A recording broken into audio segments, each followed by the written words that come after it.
666 AD, a fierce battle raged, with soldiers clashing swords and blood splattering across the field. The great magister, Yahello, who was the guardian god of Gali, died. His body lay still, marking the end of an era. Everything went silent for a moment. The world held its breath. Yahello's death brought a great schism to Gali. Gali no longer had the means to stop the 100,000-strong army of the Tang dynasty. 2 years passed. It was now the year 668 AD.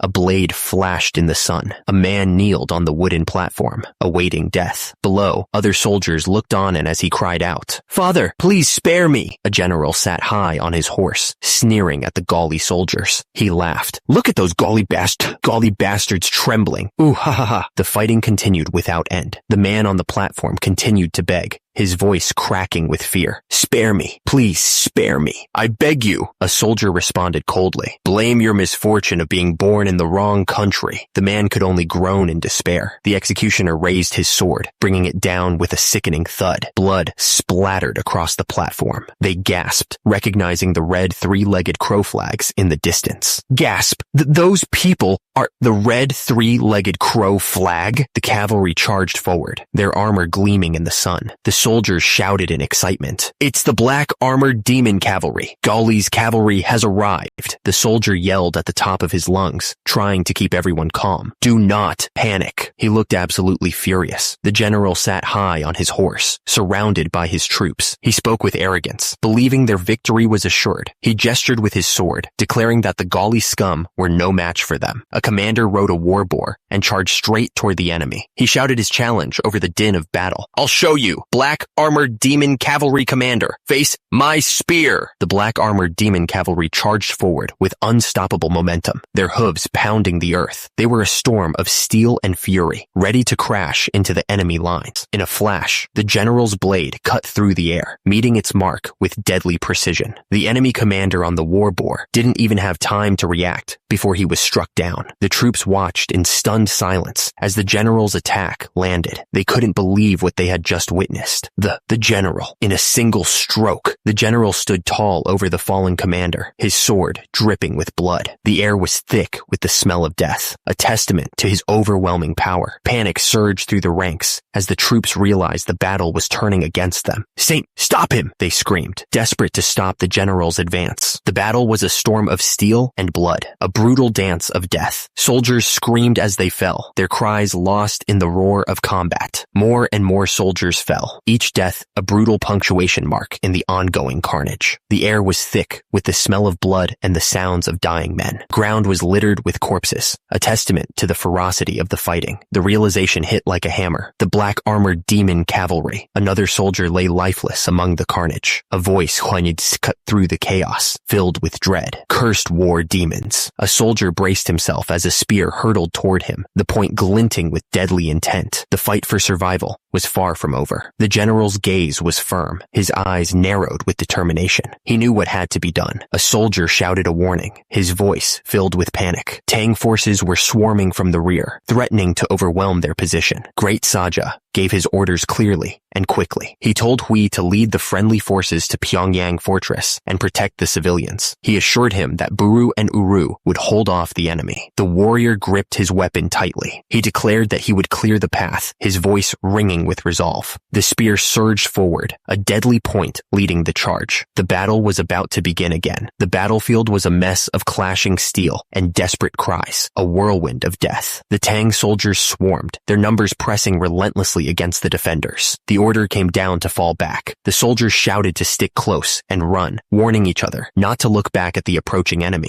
One soldier stepped forward, pleading with the general to let him fight. He declared that he wanted to protect his family and Gali with his own hands, his voice cracking with emotion as he addressed the general as his father. The soldier repeated his plea, his eyes fixed on the general. He was determined to fight, no matter the cost. The general paused, his expression unreadable. He asked the soldier if he could ride a horse, explaining that if he couldn't ride, he couldn't fight. The soldier stammered, unable to answer. The general commanded his men to give the young soldier a horse. He then told his son that was enough, and he needed to go protect his mother and sibling. The general's voice was stern, but his eyes betrayed his worry. The general shouted out his next orders, his voice booming across the field. He commanded everyone to gather the elderly, children, and wounded, and head for Pyongyang Fortress. There was no time to waste. The general's son turned to look back at the battlefield, his expression filled with worry. He knew he had to obey his father's orders, but leaving him behind felt like a betrayal. The boy looked towards his father, pleading with him to come back alive. Far behind him, the army marched forward, a sea of soldiers ready to face the enemy. The enemy commander roared, his face contorted with rage. He commanded his troops to not let a single one escape, his voice echoing across the battlefield. The soldiers marched forward, their voices rising in a unified roar. The ground vibrated with each step they took, a deafening thud echoing across the field. A group of civilians sprinted towards the fortress gates, their faces etched with fear. They desperately hoped to find safety behind the thick stone walls and the large, imposing red door. The scene outside the gate was one of utter despair. Injured and exhausted, the civilians begged for the soldiers to open the gates, their voices filled with desperation. The soldier stood guard, his face unreadable, as he listened to the pleas from outside. He looked like he was struggling with his duty, torn between orders and compassion. Tears streamed down the civilian's face as they pounded on the gate, begging for help. Their cries echoed in the courtyard, a desperate plea for salvation. The captain of the guard looked grim as he spoke. He asked if there was truly no other way to avoid this disaster. The soldier knelt, his voice filled with despair. He said to kill him, knowing the enemy's numbers were too great to overcome. Someone started laughing, a crazed sound that filled the air. The laughter suggested they had clearly lost it. The captain of the guard, under Emperor Demudiok Yahello, urged his leader to escape. He warned that the encirclement was tightening, and there was no time left. The emperor lamented that he had failed to protect the nation, founded by King Dongmyung. He wondered where he could even go. The captain responded that a ship had been prepared, urging him to sail south, gather his forces, and rebuild. Emperor Demudiok Yahello lay there, staring up at the ceiling. He looked like he had given up, completely drained of hope. The emperor wondered who was left to fight if they gathered their forces. Was there anyone still willing to stand against the enemy? The captain of the guard interrupted, asking if the great Saja,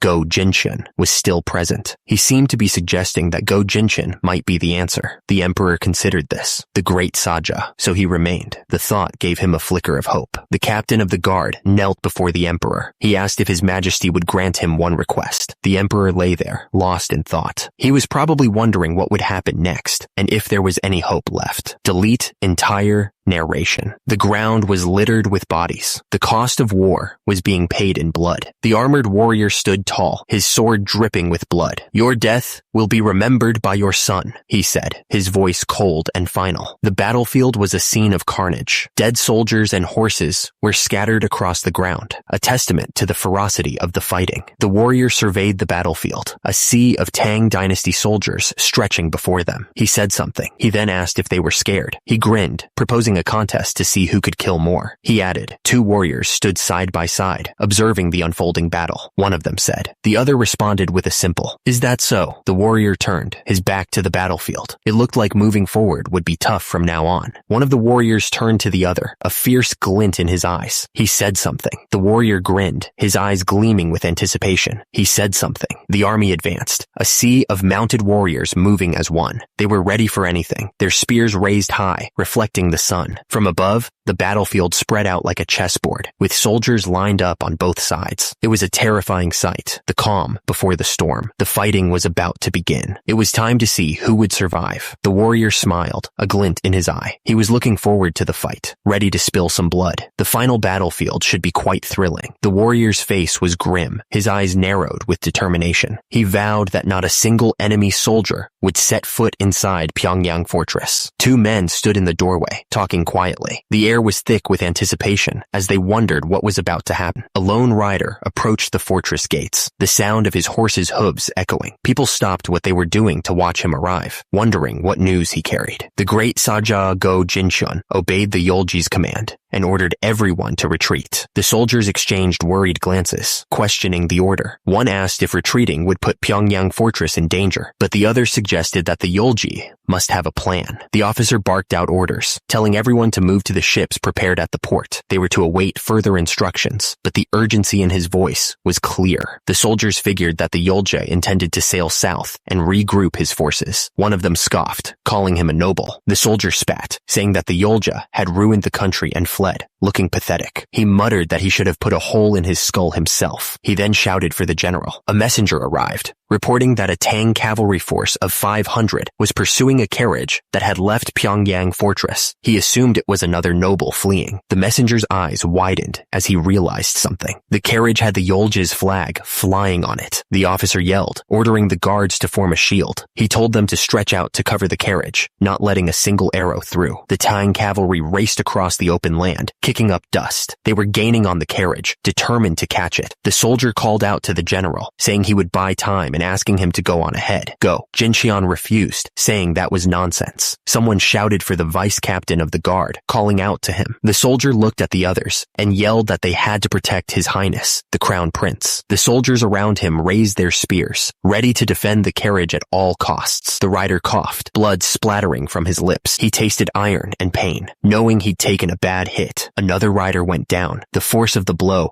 sending him reeling. He barely managed a grunt before falling. The vice captain of the guard barked orders, yelling for the cavalry to pick up the pace. He said they could catch them soon if they just pushed harder. The soldiers rode hard, their armor gleaming in the sun. They were focused on one thing, catching the carriage. The clash was sudden and brutal, spears splintering against shields. The soldiers fought with a desperate ferocity, knowing what was at stake. The rider felt a sharp pain shoot through him. He coughed, trying to clear his head. The battlefield stretched out before them, a chaotic mix of dust and blood. The riders charged forward, their destination clear. The captain of the guard, Great Saja, watched the battle unfold. He knew they were running out of time. The Great Saja gave the order, his voice cold and hard. He commanded all forces to annihilate them, letting not a single one escape. The soldiers grunted with effort, the sounds of battle echoing around them. The clash of steel on steel filled the air as they fought for their lives. The battlefield was a whirlwind of clashing steel and desperate cries. Soldiers fought and died in a tangled mess of limbs and weapons, each swing a desperate attempt to survive. The soldier roared as he cut down the two demons. He was determined to wipe out those monsters. With a confident grin, the archer prepared to fire. He boasted that he could take down two bastards with one shot. The soldier's hand clenched into a fist, knuckles white with rage. He was ready to crush anyone who stood in his way. Yuel Juburu roared, his face contorted with fury. He declared he was going to crush them all. The ground shook as the cavalry charged forward, a wave of mounted soldiers ready to crash into the enemy lines. Each rider gripped their spear, focused on the battle ahead. The captain of the guard demanded to know if the Yahello was inside the carriage. He was told it wasn't him. Then who was it? The answer came back. It was His Highness, the Crown Prince. The guards stood tall and silent, their armor gleaming in the sunlight. They were an impenetrable wall, protecting the carriage and its precious cargo from any threat. A faint rainbow arced behind them, an odd sight amidst the chaos. The carriage stood ready, the guards tense and watchful. The red flag fluttered in the wind, a symbol of the Crown Prince's presence. They had to get out of here, and fast. They continued their journey through the forest, the carriage rumbling along the dirt path. The soldiers stayed alert, their eyes scanning the trees for any sign of danger. The guards stood firm, their faces grim. They were ready to give their lives to protect the carriage and its precious cargo. One of the guards asked if it was truly a decree from His Majesty. He was told yes, His Majesty Yaolji had ordered them to escort the young emperor by ship to a safe location. The image was a logo, nothing important to see here. The carriage and its escort continued on, the sun beginning to set. The sky was painted with hues of orange and purple as they pressed forward. The path snaked its way through the mountains, a thin white line against the green landscape. In the distance, the ships waited, their dark shapes promising escape. One of the guards figured that at their current speed, they should reach their destination around sunrise. The soldiers nodded, their faces grim with determination. Suddenly, a soldier shouted to the general that the enemy was here. The news spread quickly through the ranks, and the soldiers tensed, ready for a fight. One of the soldiers cursed, wondering how those bastards had tracked them down. He yelled that he was going to split their skulls with his arrows, telling URU to save some for him. He ordered the rest to protect the young emperor and the Gauri. The Goguryeo troops rode hard across the field, their armor gleaming in the sunlight. The air crackled with anticipation as they closed in on the enemy's position. They were ready to fight. The soldier at the front pointed towards the horizon, his voice ringing out. He yelled that the enemy forces were over there, and the soldiers gripped their weapons tighter, bracing for the coming battle. The commander's voice cut through the chaos as he shouted to URU. He commanded URU to fire at once, his voice leaving no room for hesitation. The archers released their arrows, and the sky filled with whistling death. The arrows flew towards the enemy, each one carrying the promise of destruction. The battle had begun. The archer grinned, a flash of teeth in the heat of battle. He muttered that he could take down 2 with each arrow, clearly enjoying the carnage. He was right where he wanted to be. The archer took aim. His eyes narrowed in concentration. He released the arrow, sending it soaring into the sky, the first of many. The air crackled with anticipation as the archers prepared their next volley. The arrows rained down on the enemy soldiers, each one finding its mark with deadly accuracy. Men screamed as they fell, their armor offering little protection against the onslaught. The battlefield was quickly turning into a scene of chaos and death. The Goguryeo troops surged forward, their horses thundering across the battlefield. They were a force of nature, unstoppable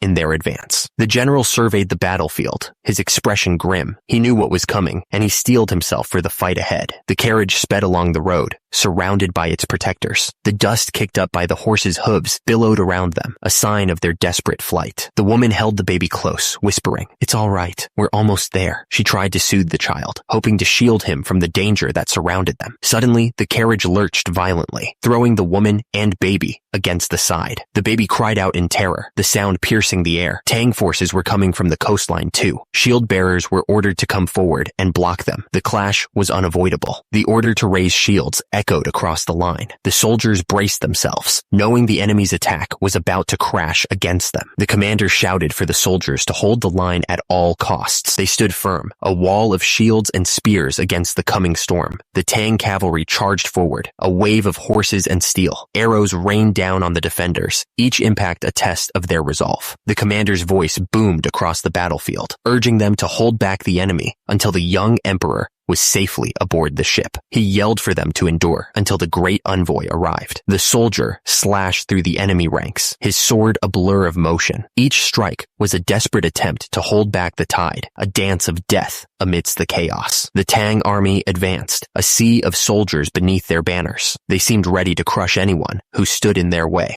Wei Cheng-hyun introduced himself as the true guard general of the great Tang Empire. He believed victory was already his. Wei Cheng-hyun offered them a deal, saying that if they surrendered, he would ask His Imperial Majesty to let them fight for the Tang Empire. He waited for their answer. An arrow flew towards Wei Cheng-hyun in response to his offer. Wei Cheng-hyun's face twisted in shock as the arrow pierced him. He had just begun to say he would make them his right hand, mistaking their intent. The arrow flew true, piercing right through Wei Cheng-hyun. The boastful general was silenced in an instant, his arrogance replaced with shock. He added that the guy looked just like Taizong, the same Taizong of Tang who lost an eye after being struck by an arrow in the Battle of Ansi Fortress. The leader gave a curt order. HWW, I should go. His tone left no room for argument. The man raised his sword high, yelling for all troops to ready themselves. The troops surged forward with a battle cry, weapons raised. The clash of steel and the screams of the wounded filled the air as the two armies collided. Wei Cheng-hyun's face was twisted in pain as he fell backwards, defeated. Below, the cavalry charged forward, ready to avenge their fallen general. The ground trembled beneath the hooves of the charging horses. The cavalry was like a storm, sweeping across the battlefield and crushing everything in their path. The soldiers braced themselves, forming a shield wall against the oncoming attack. The ship behind them loomed large, a symbol of hope and escape. The soldier's face was grim as he surveyed the battlefield, his eyes filled with a mix of determination and sorrow. All around him, bodies lay scattered, a stark reminder of the cost of war. A soldier shouted that the great army and the cavalry had arrived. A wave of relief washed over the troops as they saw their comrades charging onto the battlefield. Panic spread as the soldier yelled that the Tang troops were closing in fast. He ordered everyone to board the ships as quickly as possible. They needed to move like their feet were on fire if they wanted to escape.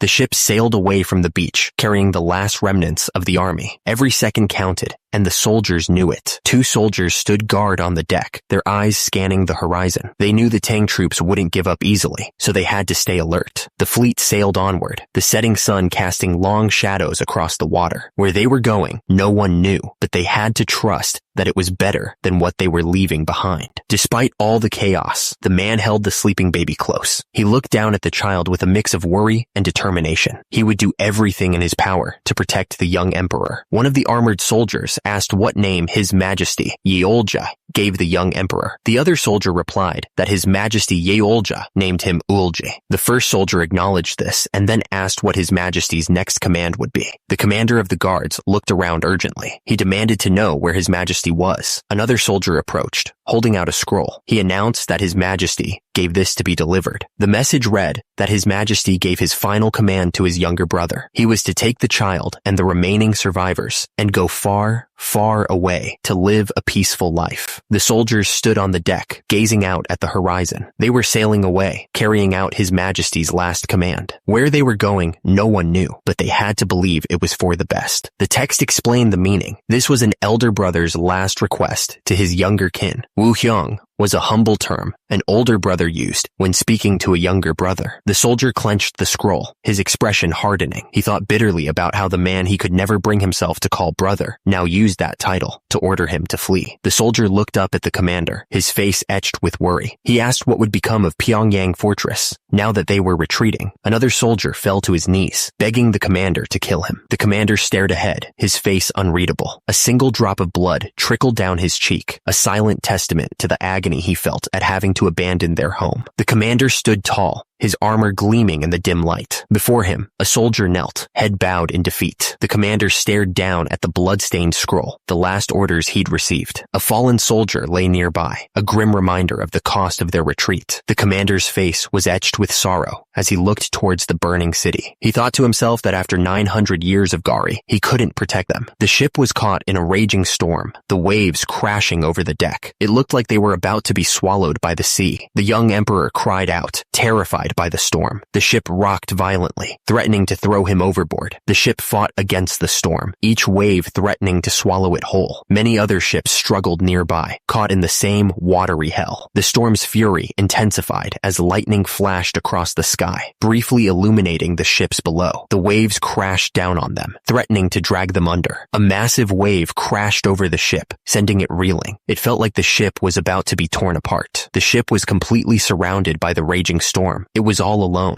The soldiers fought to keep their footing on the deck, grabbing for anything to hold on to. Desperate shouts rang out. Grab the rope! Get a grip, man! You trying to die? Tie the rope around your waist! The ship fought against the waves, tossed around like a toy. Someone yelled, ordering the helmsman to move it and not drift. One of the men looked up, shouting for the general. He needed to know what was happening. The general declared that they needed to turn the ship around. The order was given with urgency. The man looked absolutely terrified. He said he'd spent his whole life on the sea, but had never seen waves like this before. It was a massive wall of water that threatened to swallow them whole. The general yelled, ordering them to quickly turn the ship. The storm raged around them, making it almost impossible to hear anything. Nearby, someone watched the baby. The child seemed completely unaware of the danger, smiling innocently. One of the soldiers shouted that there was no way to turn back. They were completely cut off.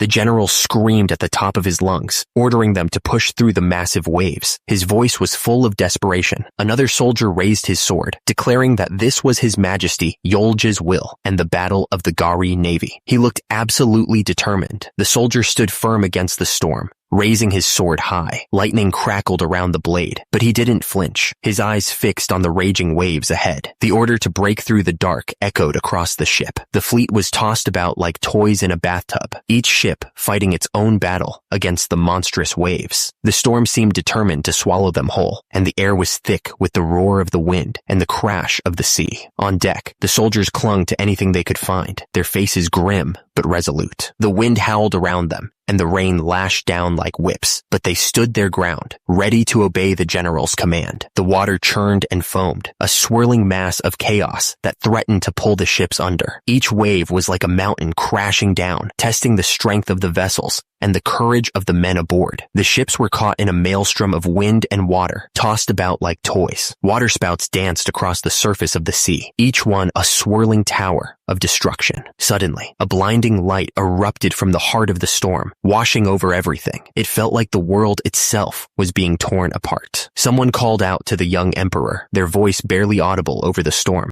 The general gripped his sword tightly, his knuckles white. He stood firm against the storm, a beacon of defiance in the face of nature's fury. The general grunted, his gaze softening as he looked down at the young emperor in his arms, who remained mercifully unaware of the danger surrounding them. The man carefully held the wrapped item in his arms, protecting it from harm. Whatever it was clearly important. The man looked around, confused. He wondered what had happened and why the mainland was still far away. The typhoon was gone, and it had gotten quiet all of a sudden. The man demanded that the others dock the ship if they saw land. He asked why they were staring like they had an arrow in their head, wondering what they were looking at. The man looked over at the land. He remarked on the nice view, but then noticed how huge the land was. No matter which way he turned, there was land. The man stared out at the strange landscape. He didn't know what to make of it. The man wondered when the sea had gotten so narrow. It didn't make any sense. The crew started to panic. One of them asked if they were in a lake, questioning the captain's sanity. Baru was told to calm down, but we couldn't believe the captain's actions. The great envoy asked what they should do. They realized this was clearly a lake, and they had set out from the open sea. Whatever had happened, they must be far from where they began, which meant the place was safe. The captain ordered the fleet to land. It was time to see where they had ended up. The troops began to land on the shore. It was time to find out what this new land held for them. The captain stared out at the new shoreline. He had no idea where they were. He wondered aloud where in the world they had ended up. The fleet had landed, and the troops were setting up camp along the shoreline. This new land was completely unknown to them, and the air felt different from anything they had ever experienced. Buru and Uru stepped forward, barking orders. They commanded the soldiers to scout the surroundings, preparing for anything. The troops responded immediately, ready to follow their instructions. The order was given to prepare for a possible ambush, and the soldiers moved quickly to form battle lines around their location. They understood the need for caution in this unknown territory. The captain of the guards received his orders. Report the current personnel count immediately. He understood the importance of knowing their numbers in this new, uncertain world. The troops stood in formation, ready for anything. They were an army, stranded in a strange land, but they were still a force to be reckoned with. The tension in the air was thick with anticipation. Delete entire panel. The baby cried out loudly. Someone addressed him. Your Highness, don't call me that. After a pause.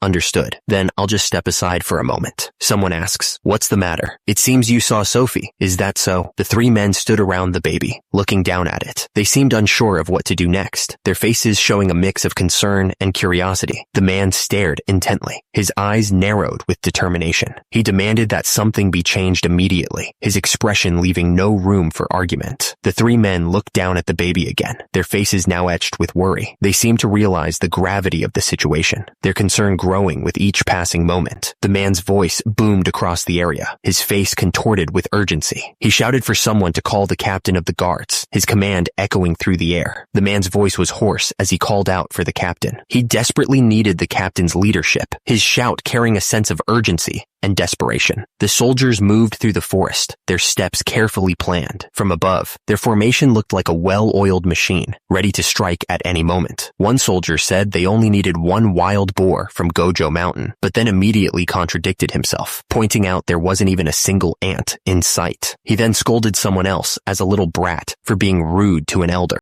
A soldier questioned why it was suddenly final again. He emphasized there was a huge difference at Gojo, saying that even if they came from the same batch, the one that came first. He then asked if someone had just heard that. One of the soldiers, wielding a large axe, ordered everyone to stay alert. His voice was firm, leaving no room for argument. The others tensed, ready for whatever might come next. The soldiers advanced cautiously, their swords drawn and ready. The forest was silent around them, but the tension was thick in the air. They knew something was coming. The soldiers paused, listening intently to the sounds of the forest. One of them grinned, declaring that the noise meant they'd be having boar monster meat for dinner tonight. The sounds grew louder as the soldiers advanced deeper into the forest. They moved with caution, their weapons ready as they stalked their prey. The soldier barked an order, telling everyone to keep their eyes peeled. The others tensed, their grip tightening on their weapons. They questioned whether the pigs in this area walked on 2 legs. More importantly, they asked why those pigs were so blue. The soldier looked closely at the approaching figures. He asked if the others had noticed that they looked like they were all bruised. One of them shrugged, saying that the fact they walked on 2 legs and were blue didn't matter at all. He declared that as long as goju tasted good, that's all that mattered. The soldiers stood their ground, their boots planted firmly on the forest floor. The air crackled with tension as they waited for the creatures to approach. The soldiers grinned, looking down at the group of goblins. The goblins looked up at them with wide eyes, clearly scared. The soldiers were ready for a fight. With a burst of speed, the soldiers leaped into the air, closing the distance between them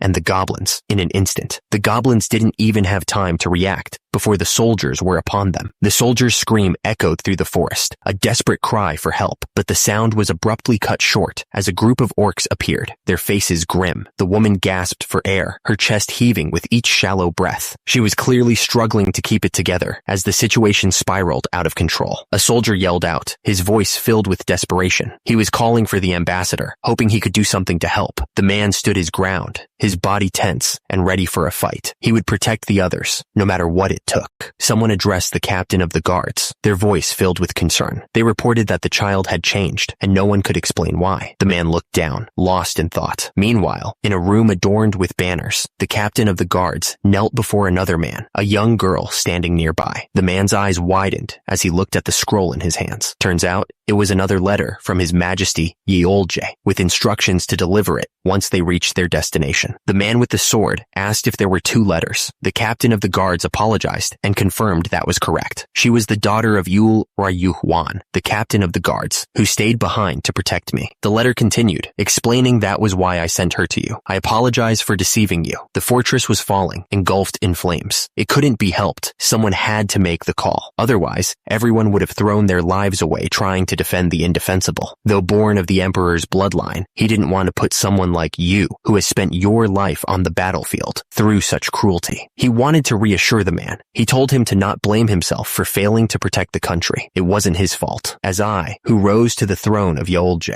through a coup, Yahello admitted that his life was lived as a mere puppet of power. He had never truly been in control. He begged Yahello to let the ambassador live differently and to carry out everything according to his own will. Yahello's face was cold and unyielding. Then, a spray of blood filled the air. Yahello looked down at the bloodied sword in his hand. He then said he hoped that child would grow up well and become his partner. The ambassador stood tall, facing away from the horror he had just witnessed. He spoke softly, saying that His Majesty would grant him freedom. The guards moved in, surrounding the ambassador. They led him away, leaving Yahello alone with his thoughts. The man carefully held the baby in his arms, supporting its tiny head. His large hand gently touched the baby's cheek, a soft and caring gesture. The baby stared up with wide eyes, its face full of curiosity. The man watched the baby, his expression unreadable. The baby suddenly broke into a wide, toothless grin. The man's eyes softened as he looked at the baby's happy face. Someone asked the man to change the baby's diaper. He responded with a simple acknowledgement, ready to take on the task. He explained that she had stayed behind to protect the castle, following her husband, Ful Ryuhwan. The man stood there, looking up at the sky. He wondered what he had to do now, what his next move should be. He thought back to when he first picked up a sword at 6 years old. By 16, he was already on the battlefield,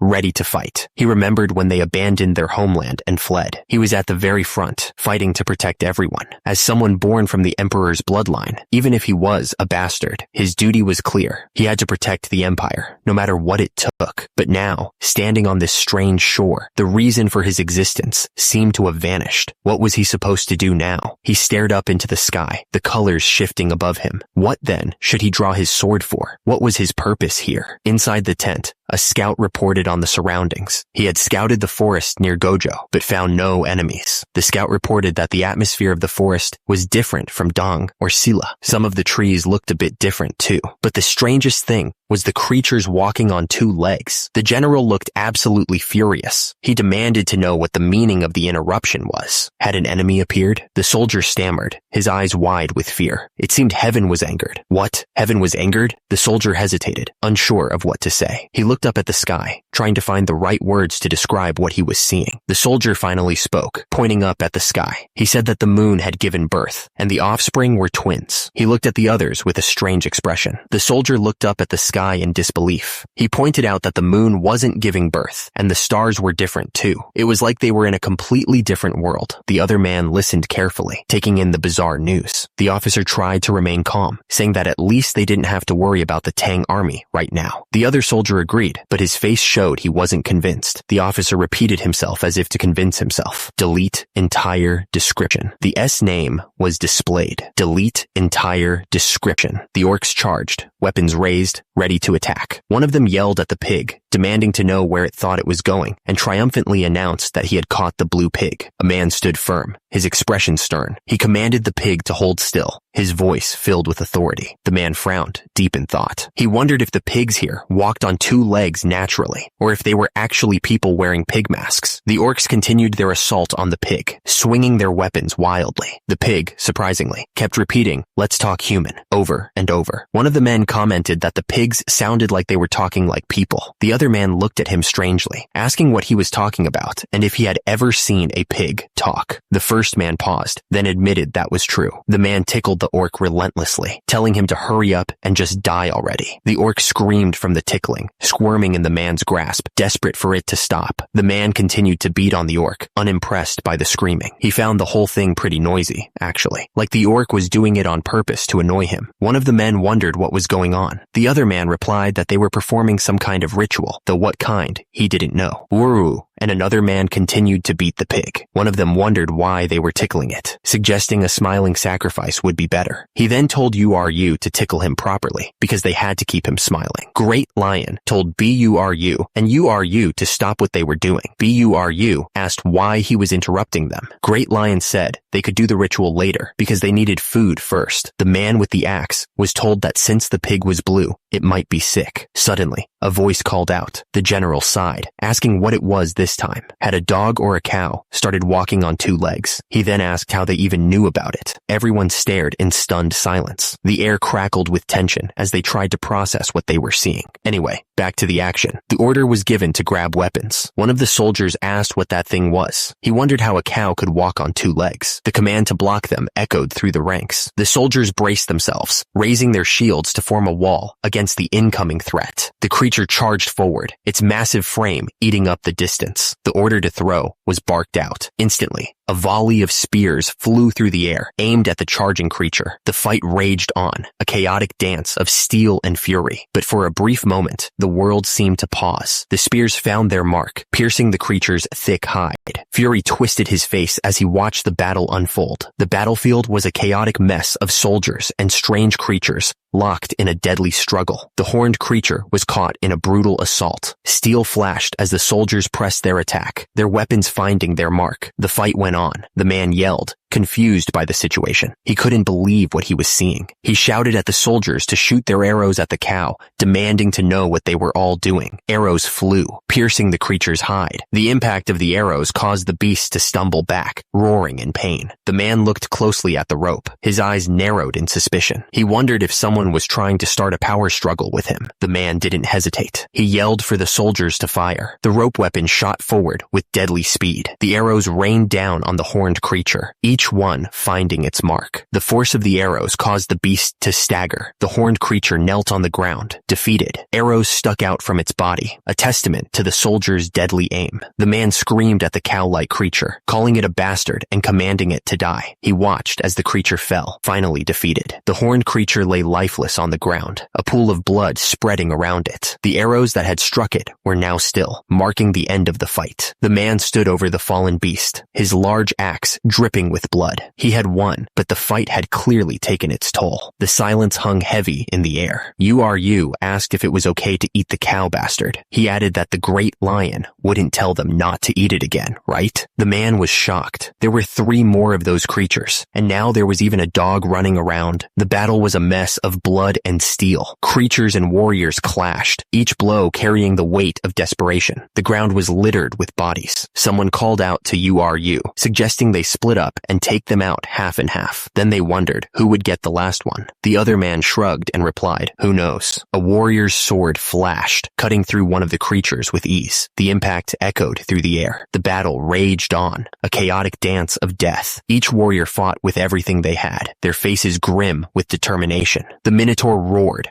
ready to charge. The warrior stood his ground, his sword gleaming in the dim light. He wasn't going to back down from this fight. The warrior's sword flashed, slicing across the Minotaur's chest. Dark blood sprayed into the air as the beast staggered back, roaring in pain. The warrior didn't let up. The warrior looked up, his face etched with concern. Something wasn't right. He could feel it in the air. Another warrior struck a creature hard, his fist connecting with a sickening thud. The force of the blow sent the monster stumbling back. He wasn't messing around. The warrior plunged his sword deep into the monster's back. The creature let out a final, guttural cry as it collapsed to the ground. The fight was far from over, but this one was done. The warrior didn't waste any time. He swung his sword with incredible speed, slicing right through the Minotaur's chest. Blood sprayed everywhere as the beast roared in pain. The Minotaur crashed to the ground, defeated. The warrior stood over the fallen beast, panting slightly. The battle had been fierce, but he had come out on top. The rest of the warriors arrived, surveying the scene. The ground was littered with the bodies of Minotaurs and horses, a testament to the battle that had just taken place. They had won, but at a cost. One of the warriors spoke up, explaining the strange sensation. He said that the gravity here was weak, which is why their armor, weapons, and even their own bodies felt lighter than usual. The other warrior listened intently, processing the information. So that's why, he thought. It all made sense now. This new world was full of surprises. The warrior didn't hesitate. He swung his sword down, slicing the Minotaur from shoulder to waist. Blood splattered as the beast roared in pain. The ground shook violently as the massive Minotaur crashed down. Dust and debris flew everywhere as the earth cracked under the weight. The Minotaur looked down at its chest, confused. How could he have lost so easily? He didn't understand what was happening. The warrior calmly sheathed his sword, the metal sliding smoothly into the scabbard. Blood dripped from the blade, a testament to his victory. The warrior gripped the hilt of his sword, a smirk playing on his lips. He thought to himself that those Tang bastards wouldn't stand a chance against him right now. What a shame. The soldier didn't hesitate. He drove his blade into the werewolf, piercing its chest. The creature screamed in pain, blood spurting from the wound. The remaining werewolves charged forward, their claws bared and teeth snapping. The soldiers braced themselves, knowing they were outnumbered and outmatched. The air filled with the sounds of battle. The leader ordered Buru to chase down the remaining enemies and wipe them out. He also told him to expand the search area and find out what else was out there. Buru simply replied that he understood. The forest stretched out before them, a sea of green that seemed to go on forever. The trees were tall and thick, their branches intertwined to create a canopy that blocked out the sun. It was a place of mystery and danger. The man yelled for Sarah to get the village. He then called out for Mr. Varen. Something was definitely wrong, and they needed to act fast. The man yelled for them to hurry. Below, the woman looked terrified, tears streaming down her face, clearly in a panic. The man notched an arrow, pulling back the string with practiced ease. He scanned the forest, his eyes narrowed in concentration as he prepared for whatever was coming. He spotted the ogre in the distance, its massive form lumbering through the trees. The hunter knew he had to act fast if he wanted to protect the woman. The hunter yelled at the ogre, calling it a stupid ogre and daring it to come closer. He was trying to draw its attention away from the woman. The ogre roared in pain, the arrow sticking out of its shoulder. It looked absolutely furious. He called out desperately to someone, his words trailing off. The world seemed to hold its breath for a moment. Time stood still. Sarah tripped and fell hard, sprawling onto the forest floor. The ground rushed up to meet her face. The man yelled at the ogre, cursing it and daring it to come eat him instead. Sarah screamed, "No!" a sound of pure terror. He grabbed Sarah and ran as fast as he could through the trees. He had to get get her away from whatever was out there. He looked at something in the distance. What's that thing? It's bigger than a cow, he said, alarmed. Sarah started to regain consciousness, making confused sounds. Huh? W,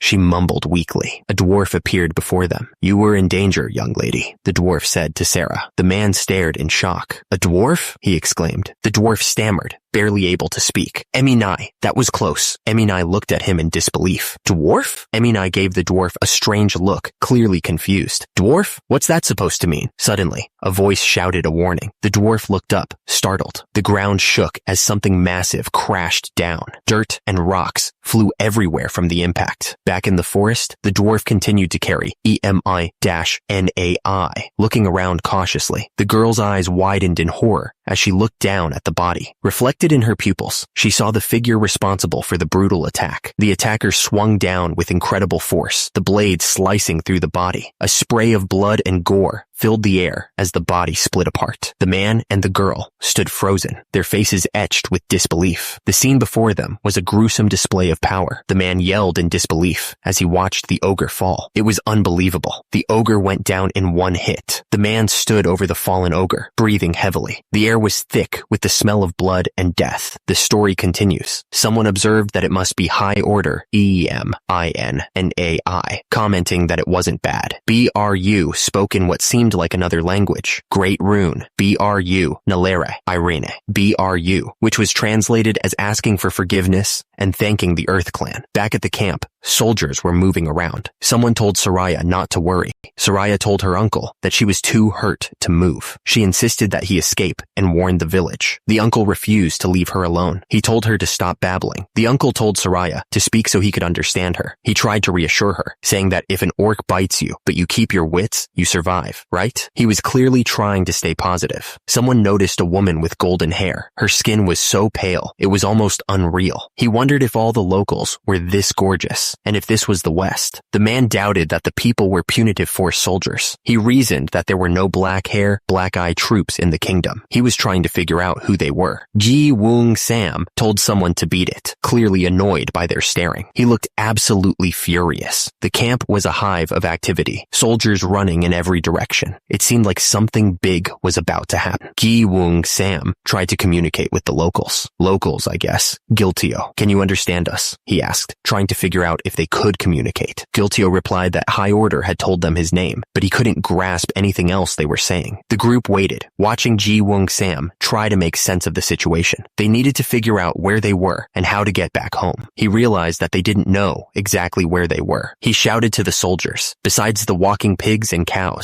the man realized that to get any useful information, they needed to find a way to talk to the people who lived here. Without words, they were lost. The group sat there, thinking, but one of them said they'd figure something out. Somehow, they had to. Suddenly, one of the men shouted that he had an idea. He grinned, looking confident. The lad with them was a genius who knew every tongue. One of the men declared that Ji Woong Sam should speak for them. He explained that this was Ji Woong Sam, addressing someone with respect. Ji Woong Sam was introduced as the man who knew every language under heaven. It was a bold claim, but he looked confident. Someone asked if that was really true. Another man affirmed it, explaining that Ji Woong Sam had traveled west with his merchant parents and picked up every foreign tongue along the way. Someone suggested they try talking to the locals. The group agreed enthusiastically, ready to let Ji Woong Sam put his skills to the test. Ji Woong Sam thought to himself that this was his chance to finally prove his worth to the group. Ji Woong Sam declared that he had traveled everywhere, from Great Jin to Wa Koku. He boasted that there was no place he hadn't been, and no language he didn't know. Ji Woong Sam tried to greet the blonde woman, attempting to speak French, but it didn't go well, and he quickly stopped himself, realizing it wasn't working. Ji Woong Sam realized that French wasn't the right choice. He admitted that it was a no-go, while the blonde woman looked even more puzzled. Ji Woong Sam tried again, this time attempting English. He greeted her with a drawn-out hello, but she still didn't understand. Ji Woong Sam, not giving up, suggested a cheek-to-cheek greeting. He moved in close, but the blonde woman looked completely shocked, unsure how to react. The blonde woman watched the man with the ponytail and wondered what he was doing. The others just stood there silently, also unsure unsure of what was happening. The man with the ponytail suddenly looked scared. The other man looked absolutely furious. Wung Sam tried speaking in different languages, hoping one would work. He tried Spanish, French, Arabic, German, and even some kind of tribal dialect. Someone laughed nervously and addressed the envoy, saying, "Here's the thing. They seemed to be trying to explain or excuse what was happening." Someone sighed and said they forgot URL was useless outside of battle. They warned URL not to claim he wrote the ulji in front of people, calling it embarrassing. Delete, verify, or remove missing OCR data. One of the women stepped forward, a determined look on her face. She offered to try something, though it wasn't clear what she had in mind. She stated her name, Yeon Chuaga Ram, slowly said his name, Yeon H-B-I-G-A Ram. The woman seemed surprised and asked if his name was Yeon Shuai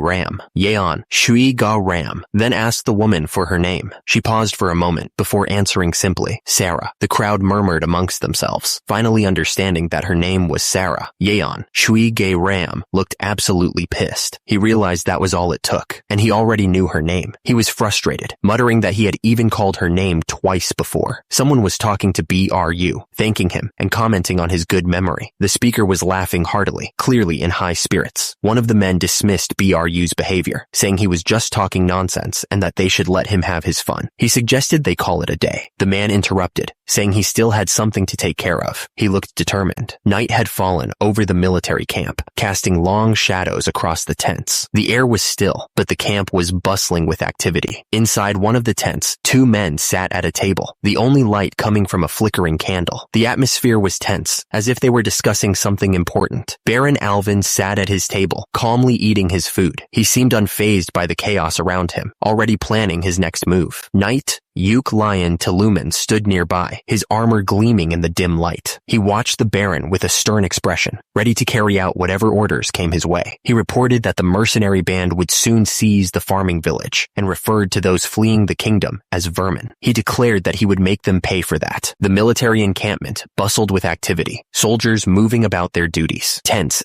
dotted the landscape, a testament to the organized chaos of a camp preparing for movement. One of the men asked if they were leaving the next day. The other, addressed as General, confirmed that they were. The general explained that, strangely, Sarah was following Blue and Yu. A man's voice called out, announcing that he was there and telling someone to come in. Someone said purity, simplicity, aha, as the realization seemed to dawn on them. Someone instructed them to go to the village. Sarah said she understood. The speaker refused to let her go alone. He told Sarah that Demudiok. Sarah asked why all of a sudden, since Yu needs to organize information about that place. Faran Sarah responded enthusiastically to Gojo's earlier comment, exclaiming about its deep meaning. She acknowledged that she thought Gojo didn't trust her, then laughed it off. Gojo thought to himself that he couldn't trust Sarah at all, except in combat. The travelers moved through the night, the landscape stretching out before them. The stars shone brightly above, guiding them on their way. The logo of Vortex appeared, a reminder of the source. The captain of the guards, Daimudeoke, explained that he had a mountain of work to do at the camp. He told Sarah and Wu to go and come back safely this time, reassuring them not to worry. The Vortex logo appeared, a reminder of where I was seeing all this. The orcs marched forward, pushing a cart loaded with supplies. The only sound was the rhythmic thud of their feet on the ground. The Vortex logo appeared once more.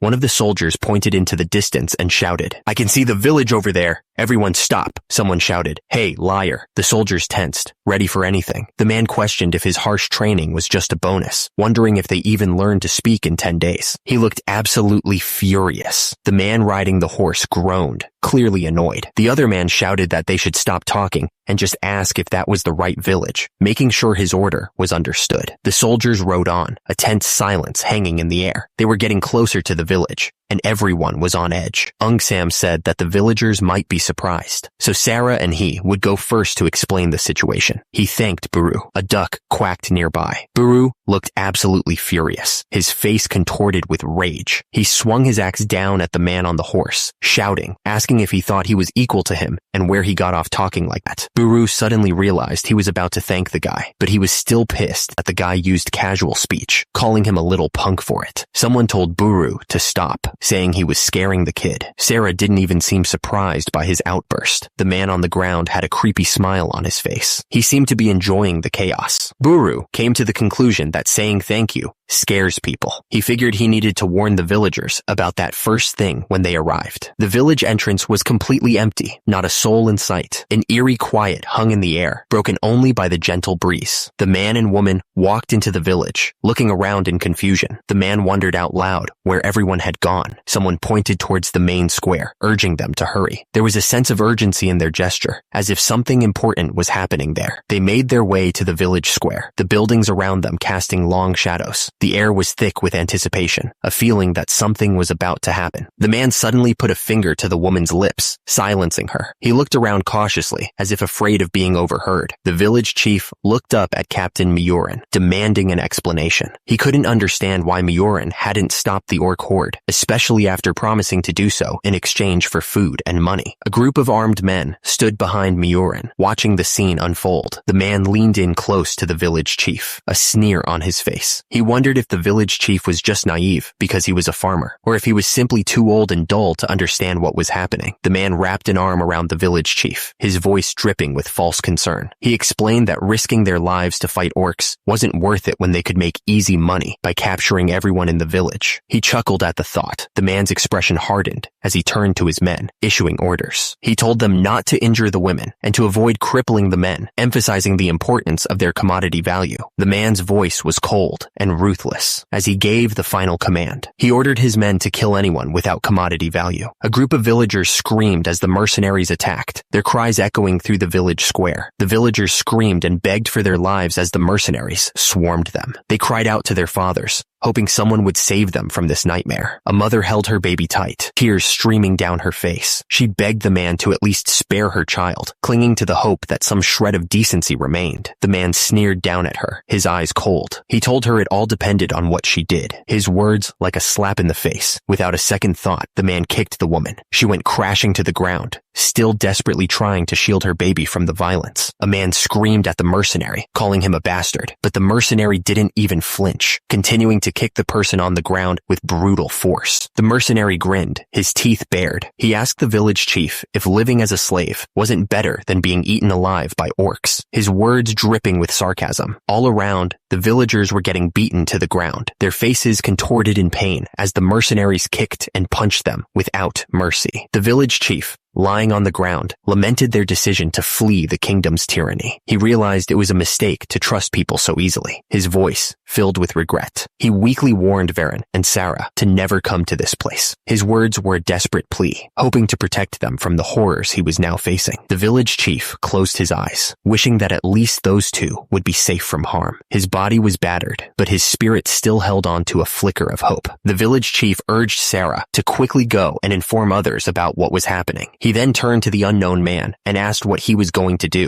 The man said he would buy as much time as he could until they arrived. The man's face was grim as he thought about the upcoming fight. He knew he had to hold out as long as possible. He had to buy as much time as he could. Sarah looked surprised, clearly worried about what he was planning to do. She didn't want to leave him behind to face whatever was coming. She started to say something, but hesitated. Suddenly, a creepy voice echoed through the village. A man with a sinister smile appeared, his eyes gleaming with malice. He asked if there were little mice around, his words dripping with a disturbing undertone. The two people lay on the ground, defeated. One of them was bleeding, his face a mask of pain. One of the men reported to Captain that they had found her behind the barracks. He told him to deal with it. The injured woman remained on the ground, helpless. The man with the sinister smile grabbed the woman. He told her to come with him, his voice dripping with malice. The woman screamed, terrified. Suddenly, a man kicked the attacker, yelling at him to get out of the way. The kick sent the attacker flying. He grunted in pain. The attacker screamed as he was sent flying by the kick. The woman continued to scream, still terrified by what was happening. The force of the kick echoed through the air. The woman watched the man who had grabbed her. She had been terrified only moments before. Now, she looked down at him as he lay on the ground, defeated. The next moment, the man looked up, his face a mask of shock. He exclaimed something. He couldn't believe what he was seeing. A heavily armored dwarf rode towards them on horseback. He looked like a force to be reckoned with. The man wondered. The dwarf rode confidently through the chaos. He seemed unfazed by the carnage around him. Someone shouted something something. The sound of hooves echoed through the village as a dwarf rode into town on horseback. People turned to see what was happening. The man, who was captain, asked Eminai if she was okay. He told her that this place was dangerous and that she should take Baron and get out of here. EM-NA. I looked worried. Suddenly, someone shouted for everyone to brace themselves. It looked like something bad was about to happen. The men looked up, their faces etched with confusion. They couldn't believe what they were seeing. A spear was pointed straight at them. The attack was about to begin. The commander roared, ordering his troops to beat the old guys and treat them like animals. He yelled that if they're armed, they should finish them off. Above, a warrior swung his sword down on someone. Suddenly, the cavalry charged forward, a wave of mounted soldiers thundering across the field. The ground shook as they rode. Fear gripped the villagers as they recognized the approaching force. Someone shouted that it was a dwarf, the extermination troops. He wondered what was happening as they came closer. Above, the dwarf fought. The attacker swung his sword, catching his target off guard. The strike sent the man flying. The battle turned brutal as the attackers showed no mercy. Someone yelled to kill them all. The villagers screamed, begging for their lives. The soldier couldn't believe his eyes. He wondered if the kingdom had sent a night order. He was shocked, saying that the extermination force couldn't have gone this far. He stammered, stating that 2 armies was impossible, as he had never seen knights like those. He'd never heard of such a knightly order in the kingdom or on the continent, wondering what on earth was going on. The soldier yelled, telling the captain to make for the region quickly, but suddenly he was struck by a volley of arrows. He realized it was the crossbow of the world, the quarrel crossbolt, as he fell from his horse. The soldier pointed up, wondering where on earth those were coming from. He screamed as he was hit, yelling to the captain to look over there. The captain was shocked, saying that this couldn't be. He saw the archer cavalry, realizing that the arrows flying range where all archers aim quarrels. Wouldn't that? The captain cursed, realizing that if they wanted to live, they had to get out of here. He ordered them to fall back to the back gate and abandon the slaves. He yelled at someone running off, demanding to know where they thought they were going. The cavalry charged forward, trampling over the fallen. The ground was littered with bodies, but they didn't slow down for a second. The man swung his hammer with furious speed. He screamed at the fleeing soldiers, demanding to know where they thought they were going, ordering them to kill the enemy. JJALTUNG's face twisted in rage. He was furious that someone had called him shorty, his least favorite word, and screamed at the offender to shut up. The cavalry thundered onward, their horses' hooves pounding the earth. A voice roared above the chaos, ordering them to kill the enemy without mercy. The attacker's fist connected with brutal force. The impact sent shockwaves through the victim, leaving no doubt about the attacker's intent. The soldiers ran as fast as they could, trying to get away. The leader watched them go, his face showing how surprised he was. The man screamed, warning that a dwarf was coming. Above him, the dwarf fell from the sky, crashing down. The dwarf's sword came down, stabbing right through one of the soldiers. The attack was quick and deadly. The man yelled at his troops, ordering them to do whatever it took to stop the dwarf. The dwarf was a major problem. The man with the axe watched the soldiers run, saying that they were doing a good job at running away fast, even better than regular soldiers. He thought it was ridiculous. Knights rode forward on their horses, their swords ready. They were getting ready to fight. The leader ordered his troops to take out the brats up front. He looked absolutely furious. The soldiers fought with everything they had, their swords meeting with deadly force. Blood splattered everywhere. The man told his troops not to waste time on those who were running away. He said there was an URU nearby that they needed to capture. The men picked up the pace on their horses, rushing to report what they'd seen. They had to tell Baron Alvin right away. Arrows rained down on the trench, finding their marks with deadly accuracy. The archers showed no mercy, their arrows piercing through flesh and bone. The kick landed with a sickening thud, sending the man sprawling to the ground. He landed hard, the air knocked out of him. He lay motionless on the ground, several arrows sticking out of his body. Blood seeped from the wounds, staining the earth around him. Another arrow was drawn back, the archer's hand steady and firm. He aimed carefully, preparing to unleash another deadly shot. The man's eyes widened in terror. He screamed, pointing with a shaking hand. Below, the archer remained focused, his arrow aimed and ready. The archer readied his arrow, his eyes focused on the target, but the man told him to turn back, his voice laced with urgency. The village was quiet. The village was a scene of death. Bodies littered the ground, a testament to the brutal attack. The villagers cried out in despair, huddling around their dead. They begged for mercy, their voices filled with terror. They knew that the most dangerous creature of all was man. But then, a voice cut through the despair, urging everyone to calm down. Someone announced that these people had come to help them. The villagers looked at Baron, asking if it was true. They thought that these people were soldiers from the extermination force, and that they were saved. One of the men yelled at someone to get an interpreter and relay what the envoy was saying properly. He seemed really angry about it. He was pacing back and forth, and his face was red. Baru was told that they would talk later. One of the men with him asked if he saw something over there, but the other man said he didn't see anything. They were squinting, trying to see in the distance. The men were staring off into the distance, trying to make out what they were seeing. One of them exclaimed that he knew what they were looking at. He looked shocked by it. The blue orcs were coming. They were screaming and yelling as they charged forward. The villagers were scared, and they started running in the opposite direction. A man rode fast on horseback, kicking up dust. He shouted, laughing like he had already won. The man looked down, his face grim. He seemed troubled by something he had seen. The man yelled that he had to tell the great lord what was happening. In the background, some orcs were running and screaming. Under the dark sky, a man walked through the forest. The trees loomed over him, and the air was cold.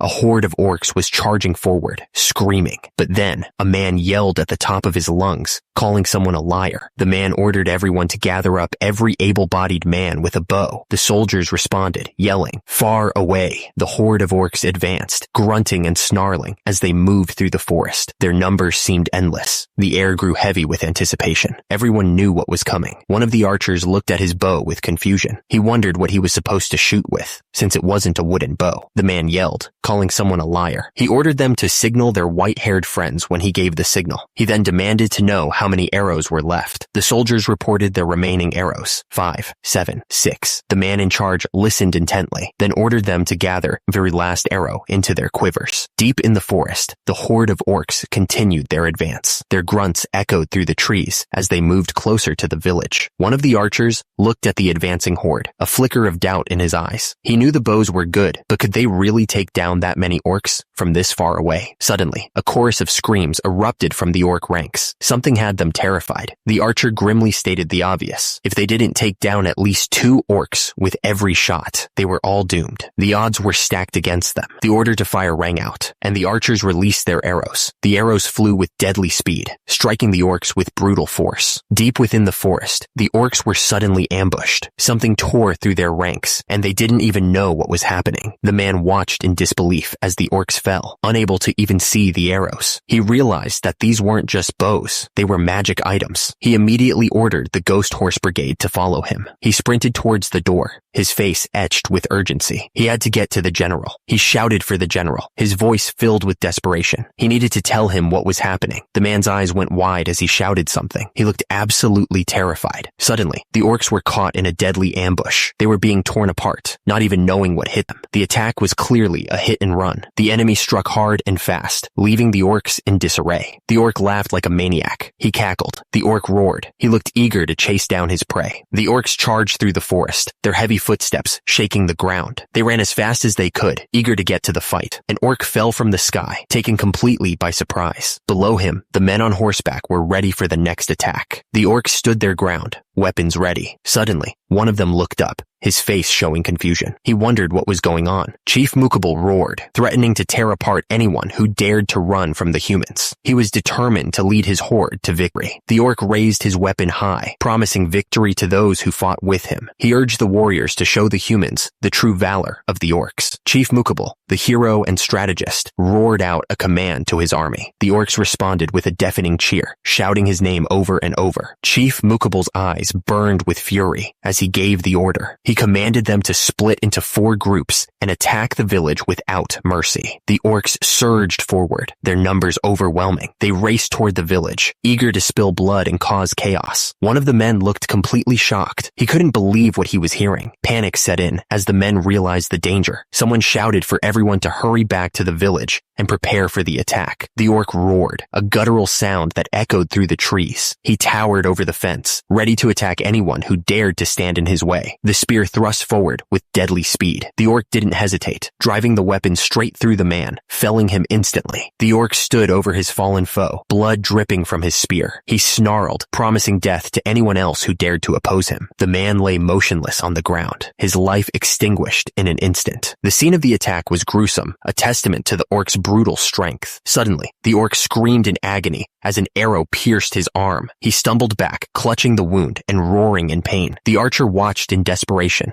as the injured man groaned, barely conscious. He shouted something, trying to shake him awake. The archer cursed under his breath. Damn it, he thought. They were running out of time, and men. The battle raged on around them. The archer watched as more orcs swarmed forward, their numbers overwhelming the remaining soldiers. The archer grabbed the injured man by the shoulder, trying to get him back in the fight. He said something. The battlefield was a scene of carnage, with bodies strewn across the ground. The remaining soldiers fought with grim determination, knowing their survival depended on it. The soldiers fought with everything they had, knowing they were outnumbered. One of them yelled, ordering everyone to push the orcs outside, because if they broke through, they were all screwed. The orcs crashed into the village, attacking anyone they could find. A villager watched in terror as one of the monsters charged toward him, teeth bared. The soldier swung his weapon, knocking the orc back. He cursed at the monster, demanding to know who gave those pig bastards permission to even speak. He was starting to feel like things were getting out of hand. The soldier gritted his teeth, striking down another orc. He yelled to his comrades that they'd killed maybe 200 of the monsters, but another 400 had just shown up to take their place. The soldier dodged a blow and slashed at an orc's leg. He told the others that at this rate, it would be impossible to hold out until reinforcements arrived. If it were just them, they could run, but they couldn't leave the villagers behind. The orcs swarmed the village, their crude weapons crashing against anything in their path. The villagers fought back desperately, knowing what was at stake if the line broke. The man gritted his teeth, swinging his axe with renewed determination. He knew they were in a tough spot, but he yelled that they just had to hold out, no matter what. Another soldier struck down an orc, his face set with grim resolve. He agreed, saying that running away from pigs wasn't something a man of Gari would ever do. From the forest, Chief Mukable roared, his voice echoing across the battlefield as he gave the order to charge. The horde surged forward, a green tide crashing against the village defenses. The soldier braced himself, his muscles tensing as he prepared for the inevitable clash. He roared, ready to meet the charge head. The soldier stood over the orc he had just killed, the monster's body pinned to the ground by the wooden spikes. He knew they couldn't give up, no matter how bad things got. They just had to hang in there. The soldiers stood their ground, spears ready, over the body of the fallen orc. One of them scoffed, saying that a real warrior wouldn't run from a pig like that. That's not what a man from Gari would do. From the darkness of the trees, Chief Mukable roared, his voice full of fury, as he ordered the horde to charge. The orcs surged forward, a wave of green muscle and crude weapons crashing towards the village. The soldiers braced themselves, preparing for the inevitable impact. Meanwhile, the orcs continued their relentless charge, their numbers seemingly endless. The two soldiers suddenly turned their heads, their eyes widening in surprise. One of them muttered, pointing towards the horizon, calling out for the Grand Envoy. The orc army stood ready, spears glinting in the dim light of the forest. They were ready to meet their enemies in battle, their numbers seemingly endless. The orc leader threw his head back and laughed, a sound that echoed through the trees. He was enjoying the thought of the upcoming battle, confident in his army's strength. The orcs laughed along with their leader. He ordered them to resume the pig hunt, eager to chase down the remaining villagers. The orcs swarmed the village, their crude weapons raised high. They were determined to kill every last villager, enjoying the terror they inflicted. The orcs continued their assault, their battle cries filling the air. The villagers screamed in terror as they were cut down, unable to defend themselves against the overwhelming force. The orcs began to move into a wedge formation, their spears pointed forward. They were ready to meet the enemy head-on, trusting in their numbers and strength. An orc squealed, spotting the approaching human cavalry. The orcs braced themselves, knowing the battle was about to begin. Very Lokwi, Varnaza, the strategist revolutionary of the orcs, announced himself, declaring he had spent his life preparing for this day. He told them that no matter how skilled the knights were, they'd never break through their wall of brave warriors, urging them to stand together and live, or scatter and die. The orcs began to chant, calling out for Mukul to unite. They raised their weapons, ready to fight as one. The orcs continued their chant, the sound echoing through the forest. They were ready to face whatever came next, their determination unwavering. The orcs continued to chant, calling out for Mukul to unite them. They raised their weapons high, ready to fight as one. The orcs kept chanting, but one of them wondered what the cavalry was doing. Another orc yelled that the cavalry would be crushed against their wall. The soldier realized that if the cavalry ran into the orc wall, they would be flung away. He found them to be a strange bunch. The Ghost Horse Brigade charged forward at full speed, ready to break through the orc lines. The Ghost Horse Brigade continued their charge, their speed and determination unwavering. The orcs stood shoulder to shoulder, forming an impenetrable wall of muscle and steel. They were ready to meet the charge of the Ghost Horse Brigade head-on, confident in their numbers and strength. An orc stood atop a rocky cliff, watching the human cavalry approach. He yelled that the human cavalry was running away from their might, mocking their supposed valor. The orcs roared with approval, their voices blending into a thunderous cheer. They chanted for the glory of the orcs, their excitement reaching a fever pitch. The man smirked, addressing the archers under his command. He asked them if they could possibly miss a target they could hit with their eyes closed, confident in their skill. The archers drew their bows, aiming with deadly precision. At the man's command, they released a volley of arrows, sending a storm of projectiles hurtling towards the enemy. The arrows rained down on the orcs, piercing through their armor. Many fell to the ground, defeated before they could even reach the village. Chief Mukabal stood atop a rock, watching the human cavalry. He noted that they were moving as expected, playing right into their trap. Chief Mukabal roared, his voice filled with urgency. He screamed at his warriors to scatter, hoping to minimize the damage. The archers' volleys continued to tear through the orc ranks. Orcs scattered in every direction, trying to avoid the deadly rain of arrows. The commander watched the orcs scatter, a smirk playing on his lips. He explained to his companion that they had foolishly banded together, making themselves easy targets. Very Lokwi, Rivarniza, declared that they were launching a full offensive counterattack. The orc general screamed for his soldiers to charge. Mukabal yelled for his warriors to form up. He urged them to unite and stand together against the enemy. The commander ordered the archers to loose their arrows. He then commanded them to scatter and disperse to avoid being caught in the counterattack. Mukabal desperately screamed at his warriors to form up. He then changed his mind and told them to scatter, realizing the situation was hopeless. An orc fell to the ground, lifeless. The arrow pierced his heart, ending his life instantly. The arrow found its mark, silencing the orc chief for good. Panic spread through the ranks as the orcs realized what had happened. They screamed about the loss of their leader.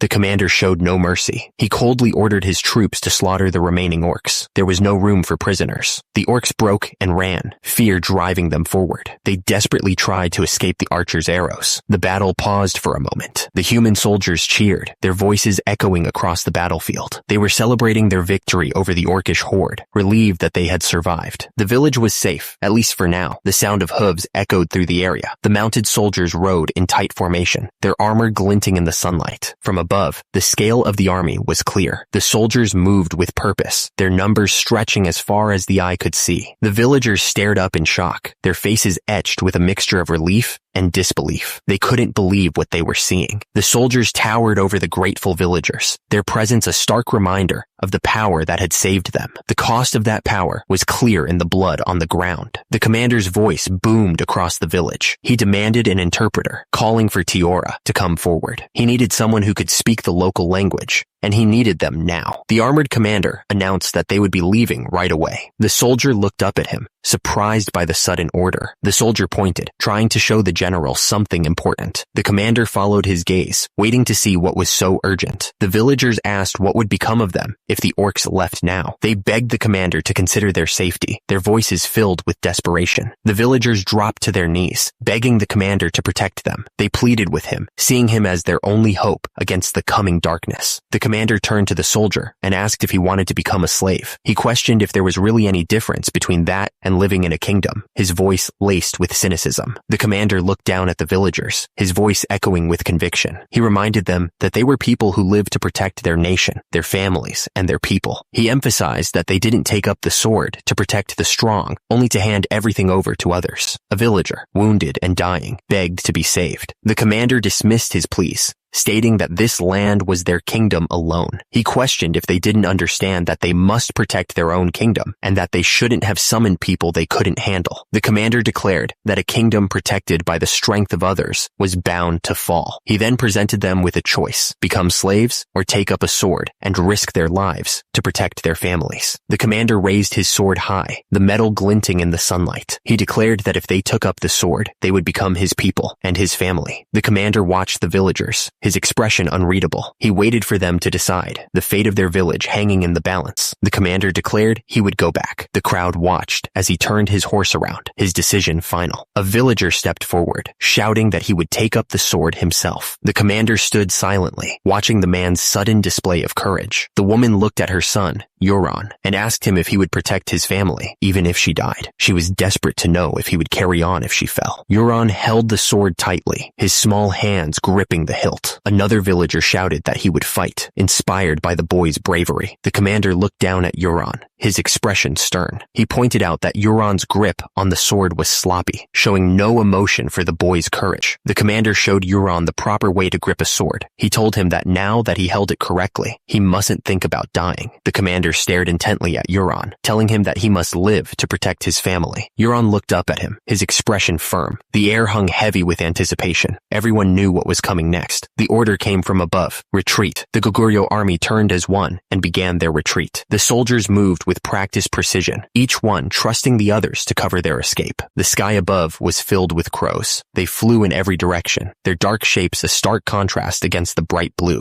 Crows gathered on a wooden fence, their dark eyes watching everything. They perched close together, a silent, watchful flock. A body lay sprawled on the ground, surrounded by crows. The birds pecked at the flesh, their dark feast painting the ground with blood. A knight on horseback gazed down at the gruesome scene. The crows continued their grim work, undisturbed by his presence. Sir Telemann reported back to his lord. He said that he'd searched the entire area, but there were no slash and burn farmers to be found. The knight surveyed the scene from horseback. The bodies lay still, a testament to the brutal fight that had just ended. The lord asked Sir Telemann for his assessment. Sir Telemann explained that both the orcs and the mercenaries had been killed by the same group. It seemed the slash and burn farmers were responsible, but they had already fled, leaving behind arrows of an unfamiliar design, suggesting a new faction had entered the scene. The lord looked absolutely furious. He cursed the bastards who dared to covet his property. The knights rode through the area, their faces grim. The air was heavy with unspoken tension. The lord declared that once all the slash and burn farmers were gathered to pay tribute to the kingdom, he would eliminate them. His eyes burned with cold fury. A booming voice echoed across the land, declaring that the great lion had arrived. The news spread quickly, carried on the wind. The order to open the gates rang out. The soldiers moved quickly, raising the heavy barriers to allow passage. Villagers watched as a woman approached, commenting on how pale she looked. One of them wondered if the sunlight was different here, making her skin appear so fair. Another villager chimed in, noting that she looked sick. Her frail appearance caused concern among the onlookers. A man leered at the woman, noticing a dark bruise under her eye, but still found her slender and pretty. He then turned to the others, asking if they were drooling over her. The great lion noticed some of the soldiers weren't training as hard as they should. He teased them about slacking off while he was gone. The soldiers nervously denied it. Then he asked about the refugees and what their situation was. The great lion declared that from now on, the refugees would be considered people of Gari. Someone then asked if he was finally going to continue the line of the High Emperor. The Great Lion asked what they were talking about. He explained that accepting them as people meant they needed soldiers to fight off anyone who tried to invade. He also needed women and children who could become the heart of their will to protect. The other man started to say something, but the Great Lion cut him off. He looked down at him and said something. The soldier, standing near HWY, asked the Great Lion to continue the line of the High Emperor, since he had already accepted them as his people. HWY looked on, waiting for the response. The Great Lion stood with one of his advisors, looking out at the new land. The advisor admitted that they had no idea where they were, or even if this was the same world they had once known. The Great Lion knew that giving the soldiers and the people a goal would be a pillar to support their lives. He knew he had to make a decision. The advisor looked at the Great Lion and told him to be the High Emperor, saying he couldn't do it. HWY looked shocked, wondering how he could say such a thing. The Great Lion chuckled, wondering if he should have Buru or Who are you? Do it." The advisor was furious, telling him that this wasn't a situation for such jokes. The great lion turned away, lost in thought. The weight of the decision pressed down on him. HWI, commander of the guard, declared that he had spent his entire life on the battlefield. Because of that, he admitted he wasn't good at running a country. The great lion turned to Commander Demudiok, telling him to handle the affairs of the place as he saw fit. Commander Demudiok started to object, but the great lion cut him off. The great lion explained that he would do what he could do. He told Commander Demudiok that he too had to take charge of the part he was good at. He reminded him that an incompetent emperor or high emperor would ruin the nation. The great lion admitted that the only things he knew how to do were wage war and protect Gauri. He seemed lost in thought. The soldiers started whispering amongst themselves, clearly shocked. They mentioned something about the Titan Uljok and the Titan clan, wondering what in the world that was and what was going on. The soldiers looked at the kneeling dwarves with suspicion. One of them scoffed, saying there was no way they could be related to anyone they knew. He found the idea ridiculous. The soldiers moved closer, studying the dwarves. They pointed out how pale they were, noting that they definitely weren't from around there. They seemed to be trying to figure out where they came from. One of the dwarves looked up, his face etched with worry. The sound of pounding feet grew louder as the dwarves tried to run, but a horde of orcs was closing in fast. The three stone brothers were desperately trying to outrun the orcs. One of them wondered what they should do, fear evident in his eyes. One of the dwarves looked absolutely miserable, tears welling up in his eyes. He cried out that it was all his fault. He cursed his own greed for wanting to find Rosestein, which led them all the way to the Laganza Mountains, only to be chased by orcs. The soldiers fought hard against the orcs, each swing of their swords a dance of death. As one of the soldiers fought, he thought to himself that those people had yellow skin, black hair, and black eyes. The dwarves looked up, their eyes wide with surprise. Were those people humans, they wondered? The dwarves looked at the soldiers, their faces etched with confusion. Something wasn't adding up, and they didn't know what to make of it. The soldiers watched the dwarves carefully, studying their every move. They muttered that they were a little different from the humans they knew, almost like General Baru and General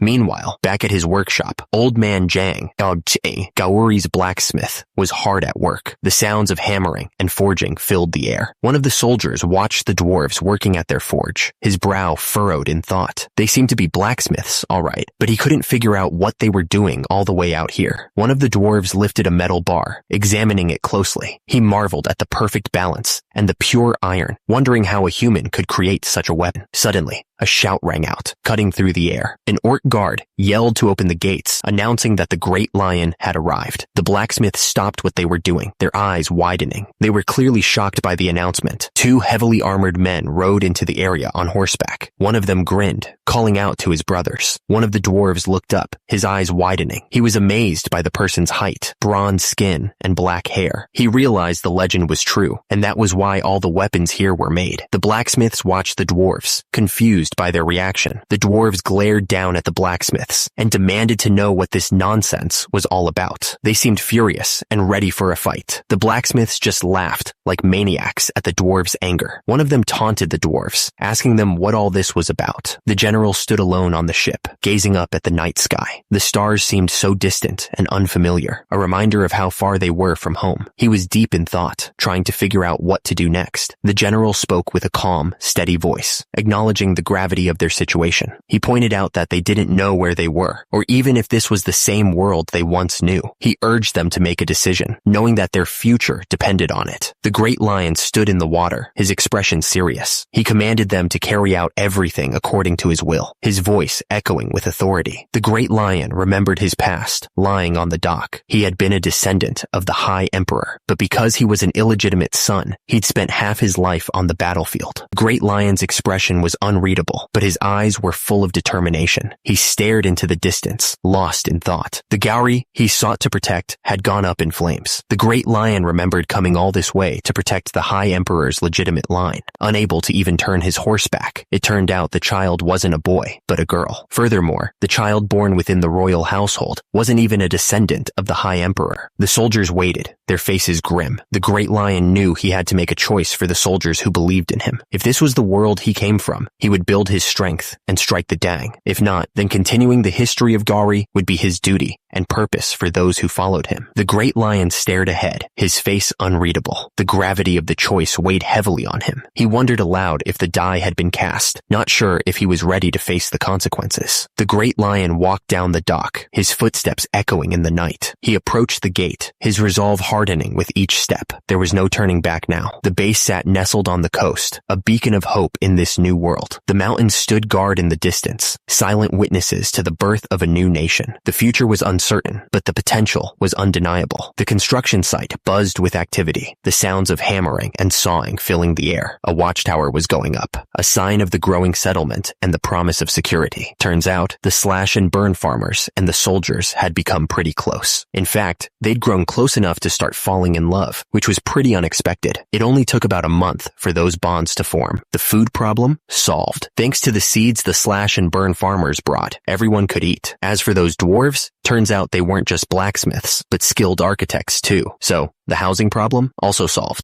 The dwarves were really impressed by the ironworking techniques. Now, they're working under Old Man Jang, making all sorts of things. It's a real testament to the Titan clan. Two of the men looked excited. They agreed that it was all thanks to General Baru and General Uru. They were ready to work hard. The problem was that they were running low on supplies for the wedding ceremony, which was only a few days away. They didn't have enough liquor, meat, or clothing, and they were also short on bows. Turns out, Veron had a plan. He suggested sneaking into the city and selling the hides and bones from the monsters they'd been hunting. That way, they could make some money. With the money they earned, they could buy the food, clothing, and even weapons they couldn't get here. One of the men volunteered to go, telling the Great Lion that he would go since the commander of the guard was busy. He'd survey the situation and run the errand. The Great Lion listened, his face unreadable. He seemed to be carefully considering the plan and the offer. In the distance, the walled city stood tall, a mix of buildings and fortifications. It was their only hope for getting the supplies they desperately needed. Riding alongside the Great Lion, one of the men asked why he'd insisted on coming. He pointed out that the Great Lion usually ordered him to survey the situation, so it seemed strange that he was here instead. The Great Lion smiled slightly, responding that the other should just honestly admit he was curious about the city. With that, he told them to move out. The group moved along the dusty path, the horses kicking up small clouds of dirt with each step. The wagons rumbled behind them, the wooden wheels making a dull thudding sound. Hidden amongst the trees, a lone figure watched the group pass by. They kept themselves concealed, peering out from behind the thick trunk of a tree. The walled city loomed in the distance, a tall structure of stone and buildings. It was the group's destination, the place where they hoped to find the supplies they needed. As the group approached the gates, armored guards stepped forward, blocking their path. One of them sternly ordered them to move along, his voice leaving no room for argument. Bangul Ray Inca approached the guard, looking at him curiously. The guard acknowledged him with a respectful greeting, saying he had worked hard. Surprised by the guard's kind words, the traveler laughed nervously. He reached out and shook the guard's hand, clearly caught off guard by the unexpected gesture. Bikin Nuga urged the traveler to go inside quickly, his voice laced with a sense of urgency. He seemed eager to get them through the gates and into the city as soon as possible. The cloaked figures moved forward on horseback, accompanied by the armored guard. The rhythmic sound of hooves echoed through the area, a constant reminder of their journey. The armored guard, Mechalin, suddenly raised his hand. He ordered them to stop, his voice firm and commanding. The cloaked figures immediately obeyed, halting their horses. The silence was heavy as they waited, their faces obscured by the shadows of their hoods. The soldier peered intently at the cloaked figures. He asked if they had black hair and brown skin, his tone laced with suspicion. A pair of hands emerged, holding out a bag. The bag had a strange logo on it, a symbol that seemed oddly out of place. The cloaked figure passed the bag over to the guard, completing the exchange. The guard laughed, clearly pleased with the deal. The guard gave the signal, waving them through. He shouted that they could pass. The group rode forward, passing through the massive gates. They were finally entering the city. Veron suddenly stopped, his face serious. He asked what that man's name was just now, repeating the name, Irun Kalsuman. The cloaked figure's eyes narrowed, a flicker of recognition in them. Kalsuman, he remembered. The cloaked figure glanced back, a hint of something unreadable in his eyes. Then he disappeared into the crowded city streets. The group continued riding deeper into the city. People moved out of their way as they passed. Veron examined the goods closely. He realized that it was definitely ogre hide, which meant there had to be ogre blood as well. The man looked at Veron with disbelief. He asked how on earth Veron managed to kill an ogre, saying that even 20 soldiers would struggle to take one down. Veron told him he would tell the story later, but to calculate everything first. first. He then asked if he happened to need ogre blood. The shopkeeper wondered who would buy the ogre blood, since only wizards would want it. He doubted a wizard would even be in such a remote place. Suddenly, a man appeared and said he would buy it. The shopkeeper looked surprised and asked if the man was a wizard. Rigel examined a bottle of the purple liquid. He thought the condition was excellent, and with it, he could finally be free from the cursed second circle. Rigel asked the shopkeeper what he thought of the ogre blood. He offered to take 3 bottles for 1 gold and 50 silver. The shopkeeper looked shocked and said something. He told Rigel that not even 1 gold and 50 silver per bottle was impossible. Rigel held out the ogre blood and the coins. He asked the shopkeeper to wait a moment, offering 1 gold and 50 silver for the purchase. The shopkeeper looked desperate and begged Rigel to accept the money, saying it was all he had. He then insulted Rigel, calling him a scammer and a beggar. Rigel was furious and yelled at the shopkeeper, asking how he dared to insult him. He declared that he was Rigel, the genius wizard said to appear once in 100 years. The shopkeeper looked at Rigel suspiciously. He questioned why a genius wizard would be broke and stuck at the second circle, since third circle wizards were showered with gold. The 3 men stood in silence, the tension hanging heavy in the air. The shopkeeper looked nervous, while Rigel seemed to be trying to control his anger. Rigel began chanting the words of a spell, his voice echoing through the shop. He gripped the bottle tightly as he spoke the ancient words. Oum Sala di Kre Taha, flame born of the desire of fire. Rigel gasped, shocked by the power surging through him. He couldn't believe it. He was actually using magic. Even though he hadn't reached the third circle, he could still feel the magic flowing. Rigel was absolutely furious. He yelled at the shopkeeper, telling him that he had just made a huge mistake. He shouted that the shopkeeper had committed the sin of insulting a wizard. The shopkeeper went flying backwards, crashing into the shelves. He landed on the floor with a thud, clearly hurt. Rigel stood over him, his eyes blazing with anger. One of the men wondered if beggars were practicing magic in this town. Another said that it was more likely a sorcerer had become a beggar. They discussed Rigel's situation, trying to figure out what had just happened. The shopkeeper lay on the floor, his body aching from the force of the blast. He gasped for air, trying to recover from the sudden attack. Rigel turned to the 2 men who had been watching the whole thing. He told them that the sorcery in this place was confusing. He added that he was called a genius, who appeared only once in a century. Rigel went on to explain that others needed 2 years to master mana, but he did it in just half a year. He said that becoming a grand wizard was only a matter of time. Rigel's expression turned sad. He explained that when he stopped at the second circle, his master abandoned him. Rigel looked down at the ground, ashamed. He told them that he became an outcast wherever he went. Rigel was convinced there had to be a way forward. He threw himself into his studies, gaining knowledge that he thought rivaled even the most powerful archmages.